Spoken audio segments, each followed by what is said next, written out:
आता आम्ही गेलेले ना की ही घरा चोपतील. एक तर आम्हाला झेपत नाही म्हणून आता शेती पण सोडलेली, कारण पोरा कोणी येतच नाही, सगळी वसाड पडलेली आहे. काय करणार?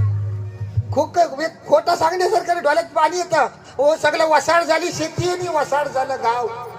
वसाड झाली शेती आणि वसाड झालं गाव. जो तो उठतोय आणि शहरात घेतोय धाव. गुराढोरा सोपली, कोंबड्या पण गेल्या. गुराढोरा सोपली, कोंबड्या पण गेल्या. वाडा होता म्हणायला, फक्त मेढी तेवढ्या राहिल्या. आज सारवायला म्हटलं तर एवढं एवढं शेण पण गावत नाही, कारण गुरात नाही. वाटोला झाली, बावड्या आटल्या, तली आटली, पाणी नाही आहे. वाटत तसं बोरिंग मारतात सगळीकडे. बावड्या आटल्या, तली आटली, गावच्या सड्यावर गेलो तर गावचं काय, फक्त रिकामी दारूची बाटली. जकावून हाय शिल्लक इथे तर दुःख मिटवायला सगळी घेतात आणि बसतात पडून. करणार काय? मोठमोठ्या कंपन्या आल्या आमच्या गावात, रेल्वे पण आली.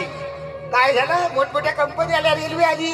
फक्त इथल्या जमिनीची किंमत होती ना, ती फक्त मोग झाली, बाकी काही नाही. बाहेरचं येतात, जमिनी घेतात आणि निघून जातात. आणि आमची पोरा त्यांच्याकडे सिक्युरिटी नाही तर मुंबई पुण्यात काय नाही. अरे कशाला राहायला हवं या गावात? अरे बघा, गाव आपलं वाईट नाही. तिकडे जाऊन पैसे डॉक्टरलाच घालायचे, बाकी काही नाही. चायनीज आणि वडापाव खाऊन शरीर होणार आहे काय? 5 वर्षाच्या पोरग्याला आता डायबिटीस व्हायला लागलाय.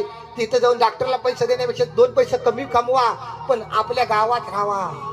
अहो, वाटोला झालंय सगळं गावाचं. जागा व्हायला पाहिजे आणि गावात राहून आपणच पोरांनी ह्या गावासाठी काहीतरी करायला पाहिजे. खरंच आहे शिवराम, जागा सगळ्यांनीच व्हायला पाहिजे. जागा नाही रे. तुझ्यासारखाच माझा पोरगा आहे म्हणून माझं मन झोतील तुटतं. त्याला काहीच वेळा सांगितलं ये, पण या मागत नाही. आता सगळं चंदेरी दुनिया तिकडची आवडते, इकडे त्यांचं सुचत नाही. अर्धा दिवस झाला मोबाईल मध्ये वाटवला झाला. पण शिवराम, ह्या कोकणी माणसाच्या व्यथा मी कॅमेऱ्याच्या माध्यमातून संपूर्ण महाराष्ट्रभर दाखवतो. कशा